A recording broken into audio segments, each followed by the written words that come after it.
フルバージョンならピボットアプリ。5 people and you have to push someone.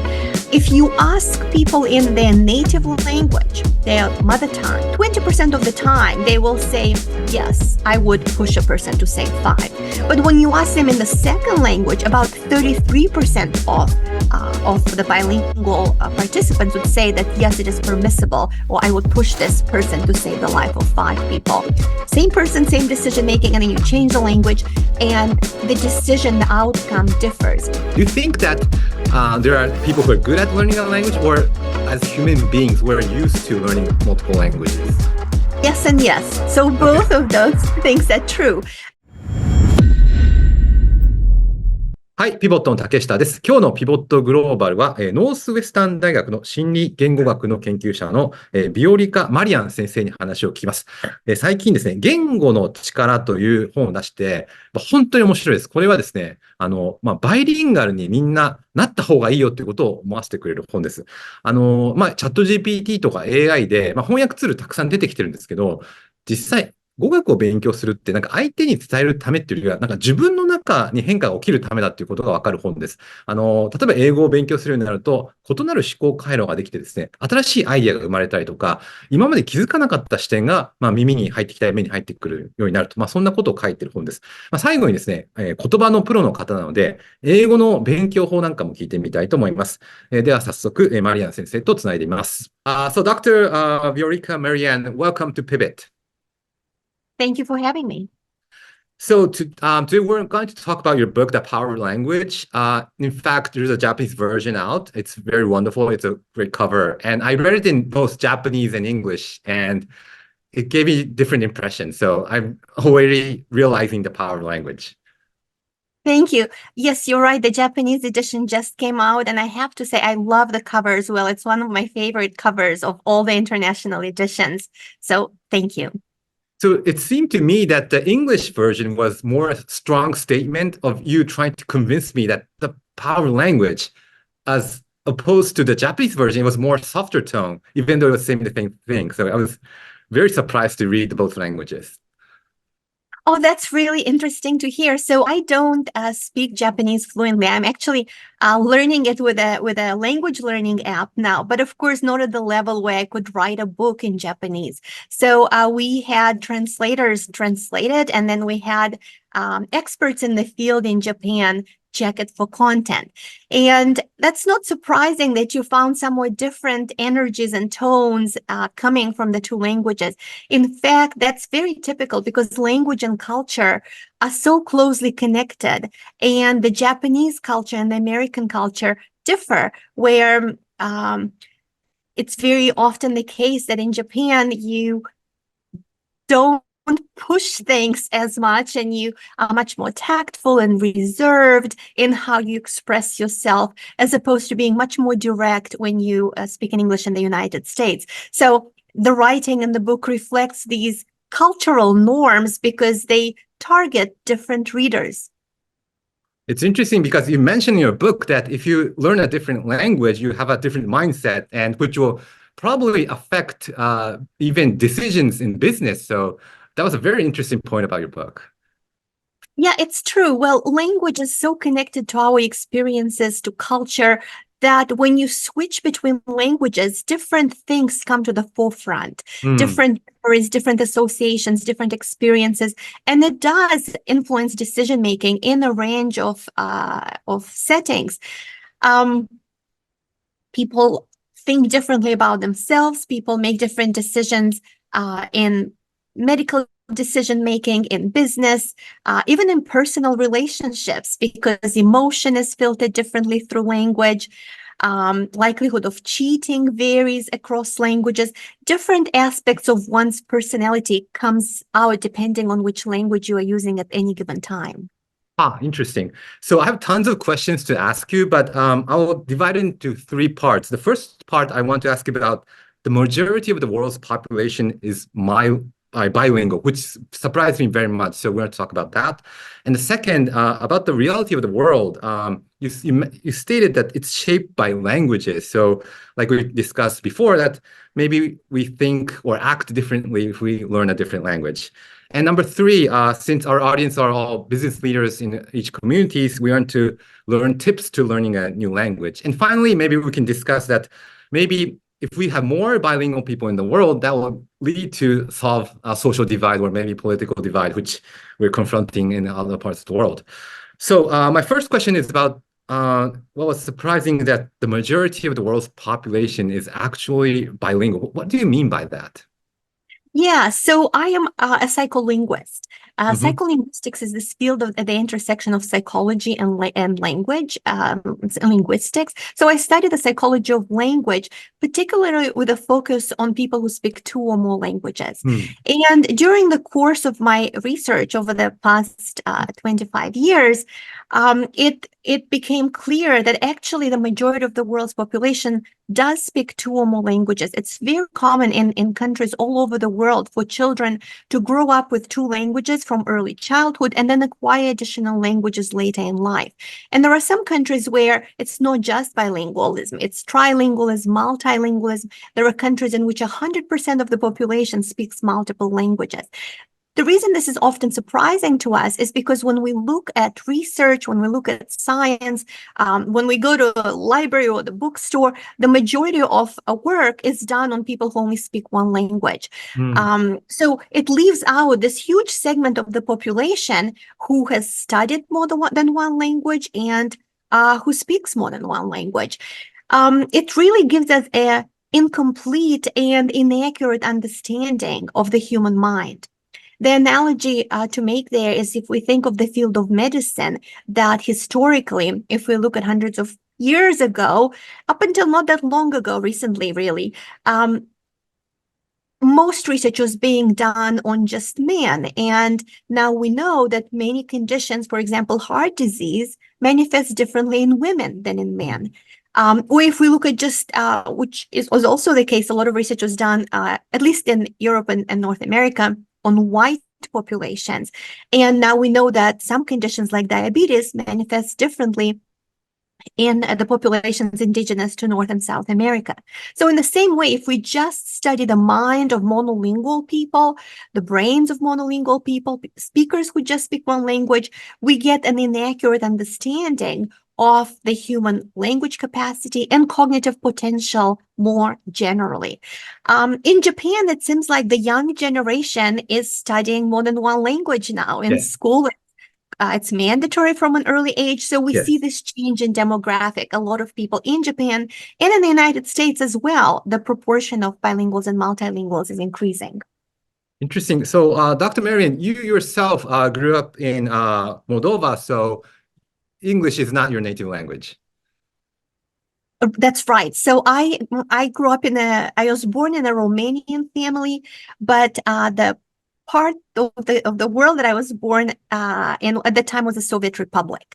So I grew up in Soviet Union. Russian was the official language. I spoke Romanian at home, Russian in public. As a teenager, I moved to the United States. So I began to speak English primarily, and then studied other languages in college, like French and Spanish, and ended up doing research with speakers of lots of different languages. How did learning English change your life or your mindset?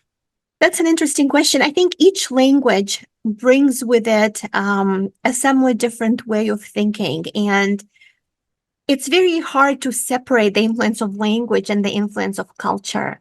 So it's hard to know whether it's culture, whether it's language, but really, in my experience and also in evidence from our research, the way people speak, the way people remember their lives and my own life tends to change when I speak one language versus another. So sometimes when I switch to Romanian, very different things come to mind. Childhood memories become more accessible. For example, when I use English, I tend to think in a more professional way, in a more logical and reasonable way, use more reason than emotion. It's hard to know if it's English or native language versus second language. So there is evidence that when people use a second language, they tend to make more utilitarian decisions. Hmm. more rational decisions. And when they use their native language, they tend to make more deontological decisions. So decisions that are driven by sort of moral, what is right and what is wrong, and emotion. That's So interesting. I do think that Yes. when I switch languages, different aspects of myself come forward as well. Interesting. You mentioned about the experiment where there's a truck or train coming and there's 5 workmen and there's a person next to you on the bridge. And if you push the person and the person fell off the bridge, it will stop the train so the 5 lives will be saved. This is a typical dilemma question, but if you ask this question in your native language or suppose English, the outcomes will be different. That's right. So, and this is just one example of situations where we can make different decisions in highly stressful situations. And, it's a pretty stressful situation to have to decide if you want to sacrifice the life of one person to save the life of 5 people. And you explain the dilemma. I can go into it a little bit more. There are various versions of this experiment that's used to study lots of things like ethics and morality. So in this particular experiment, the scenario is that there is a trolley coming at a very fast speed, and there are 5 workers working on the tracks. You are standing on a footbridge above the tracks next to a big person with a backpack, and this trolley is coming so fast it's about to run over these 5 people and kill them. So the questions that is being asked in this experiment is it permissible to sacrifice the life of one person to save the lives of 5 people? How would you answer that? What would you say? Since I'm speaking English, maybe, but I think it will be more, I don't want to use this word, but maybe better to push the person to save 5 lives. I know this is a difficult decision, but if I have to make a decision, maybe I'll think about that. Yeah. You're right. It is a very difficult decision. And it's Yes. interesting to hear you kind of think through it and talk through it, which is what people usually do. And what oftentimes what participants would say is, or even people you talk to would say is, yes, it makes more sense to save 5 people by sacrificing one, but I wouldn't push this person off the bridge. Like, you can't, but I wouldn't. But then if you change things, like if you ask, well, okay, you don't have to push the person off the bridge, you press a button instead, people are more likely to say yes. Or, it depends. We're saying 5 people. What if it's 50 or 500 or 5,000? So you can really manipulate and change the different parameters on this decision. But in this initial one, whether it's 5 people and you have to push someone, if you ask people in their native language, their mother tongue, about 20% of the time, they will say, yes, I would push a person to save 5. But when you ask them in the second language, about 33% of the bilingual participants would say that, yes, it is permissible, or I would push this person to save the life of 5 people. So this difference, 13%, is really quite big if the only thing that changes is you switch the language. Same person, same decision making, and then you change the language, and the decision, the outcome differs, which really does tell us that sometimes when you have to make difficult decisions, it can be a good idea to try to make those decisions or ask yourself those questions in more than one language if you speak more than one language. ピボットアプリではランニングしながらでも学べるバックグラウンド再生が可能です。運動中、通勤中、家事をしながらでもいつでもどこでも学べます。学びながらポイントゲットできちゃいますよ。ながらで学ぼうピボット。詳細は概要欄のリンクをチェック。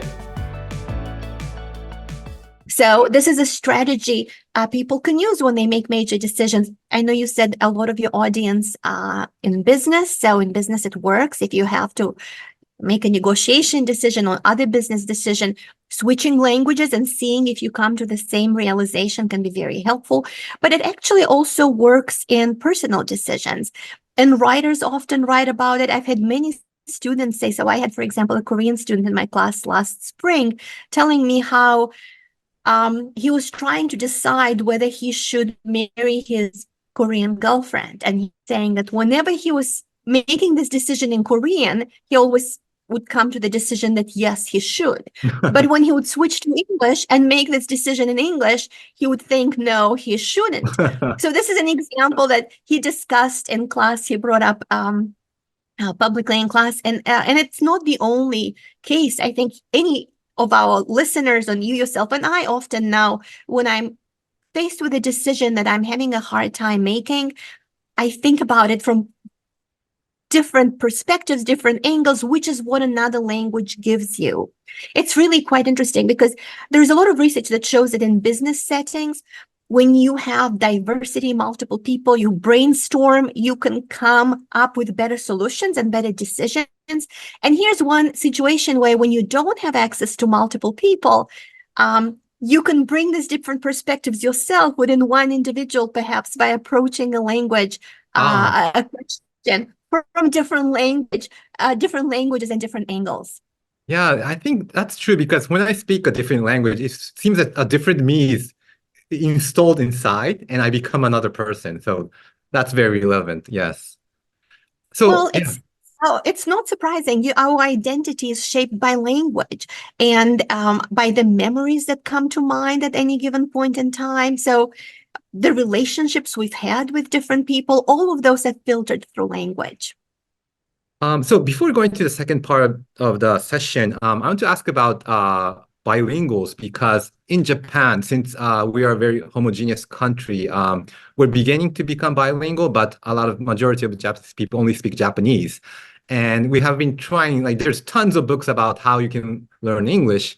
And people think that you need some special talent to be good at English. Do you think that there are people who are good at learning a language, or as human beings, we're used to learning multiple languages?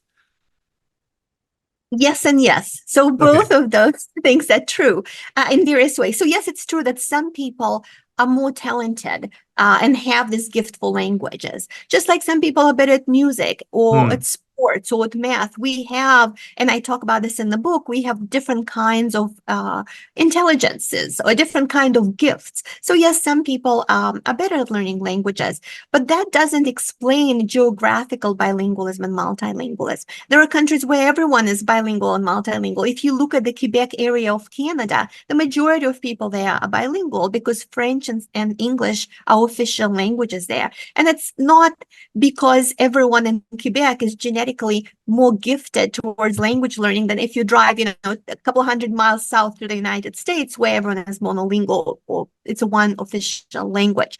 So some people are better at language learning, but everyone can learn more than one language.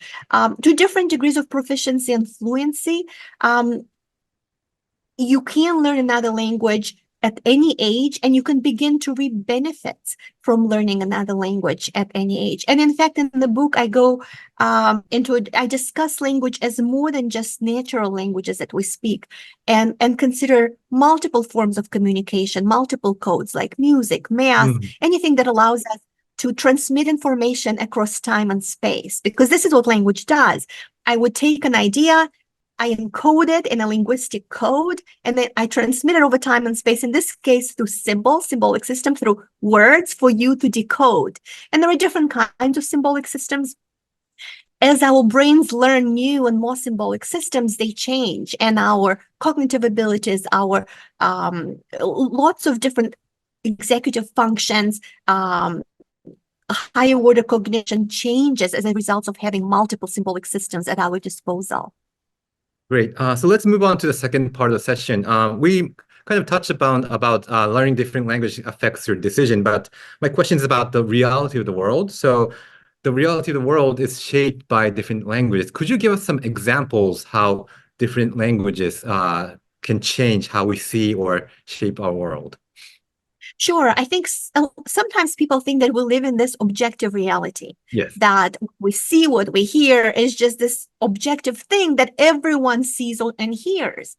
But that's not the case. The reality that each of our brains perceives is very subjective. The reality that I perceive is very different from the reality that you perceive, from the reality that our listeners perceive. And everyone's reality is really shaped by their previous experiences, by their cognitive abilities, by their sensory experiences and abilities. And the variables that shape our perception of reality are really multiple, with language being one of these variables. And it's really quite a powerful variable that shapes reality, because we often use language to filter our sensory system. We give labels to things to help us reason and comprehend and understand the world. And so one example I could give, for example, is the rainbow. When you look at the rainbow, or when children draw the rainbow, they tend to use the number of colors that their language or their culture describes the rainbow as having. But interestingly, those numbers of languages vary, of colors vary across languages. And more interestingly, the rainbow itself is not really 8 colors or 7 colors or 6 colors, That's right. however many colors you choose. It's an infinite number of colors. So all the colors in this color spectrum are available in the rainbow. It just changes by 1 pixel at a time. But the language that we have imposes this structure on how we think about the rainbow. And it's not just the rainbow. If you talk to, for example, a chef or wine connoisseur or someone who is a perfume expert, the words that they use to describe the food or the smells or the wine are much more rich than a person who doesn't drink wine and cannot talk about the finish and the, it changes how we not only describe what we perceive, but also what we later remember, the details of our experiences. So these are even in speakers who only speak one language. So with each new language, you sort of learn new ways of thinking about reality. Another example that's sometimes easy for people to understand is gender, grammatical gender. So many languages like English do not have grammatical gender. All inanimate objects are referred to as it, like a pen, a pencil, a desk. But there are some languages where inanimate objects are given a grammatical gender. It's either masculine or feminine, or it could still be an it, or there could be multiple genders. But interestingly, if you are a person who speaks a language that has grammatical gender, you think about inanimate objects a little bit differently, using the stereotypes and biases that are associated with grammatical gender. So, for example, in experiments in which people spoke languages that had grammatical gender, if you compared how someone would describe a key, and key is, if you look at Spanish speakers and German speakers, in one of these languages, it's masculine, in the other one, it's feminine. If it's masculine, people describe it as metal, useful, jagged, and serrated, and these kind of adjectives. But then if it's feminine, people would describe it as tiny, golden, intricate. Or if you just switch things around and take something like a bridge, the same item is different grammatical genders in these 2 languages. If it's masculine, people would describe it as big, strong, metal again, different adjectives as opposed to if it's feminine, describing it as elegant, slender, pretty, beautiful. So the way we even describe things around us is shaped by the language we have and by different features and characteristics of language. Do you think that people who can only speak one language tend to be very narrow-minded? We don't want to generalize, because of course there are people who speak 2 or more languages and are narrow-minded, and then there are people who are monolingual and are open-minded. But there is a relationship between open-mindedness and openness to new experiences and language learning. And it actually, even being exposed, even just dating or having friends or being in relationships with people who speak multiple languages, changes how you perform on a number of creativity tasks and cognitive flexibility tasks. So just being exposed to other languages, other cultures, other ways of thinking broadens the mind, and it's definitely a way to optimize one's thinking process. I asked this question because when I look at social media, before Twitter and the mess, I used to think that social media may change the world in a better way, because if you're exposed to different ideas, different people will broaden their views. But what I'm seeing right now at X is different. People are hating each other. So I'm curious what you think about that, or any thoughts on that. It's an interesting observation, and I agree with you. There is a lot of potential there with cross-cultural communication, being able to reach and speak to people from different walks of life, different languages, different cultures, different countries, and that's all there. That potential is there. Unfortunately, the algorithms tend to create these echo chambers where you end up just increasingly being around more people, and certain ideas become amplified, and instead of broadening your perspectives, you are sometimes led down a path that, on the contrary, tends to really perpetuate biases. So it's really important that as technology advances and AI continues to develop, developers become really mindful of not perpetuating these biases, making sure that a variety of voices are being represented. There are a lot of safeguards that need to be put in place. Like anything else, there is a lot of potential, and it's now a matter of figuring out how to, I don't want to say regulate, because regulation often brings in a lot of negative biases. But if we think, when press first came around, or even cars, it took a while to figure out that seatbelts are a good thing, for example, and that we need road signs, and we need some guidelines for how to move around the roads. So we'll eventually need to figure out how to move around the highway on the internet to make sure that that the best outcomes. And in addition, you mentioned there might be possibilities of decreasing the risk of Alzheimer's.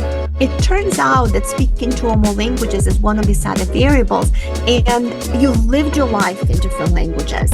You can sometimes resort to other links that your brain has made in this use it or lose it neural firings approach. Soピボットアプリでは朝の支度をしながらでも学べるバックグラウンド再生が可能です。通勤中や家事をしながらいつでもどこでも学べます。さらに学びながら様々な特典と交換できるピボットマイルがたまります。ながらで学ぼうピボット。詳細は概要欄のリンクをチェック。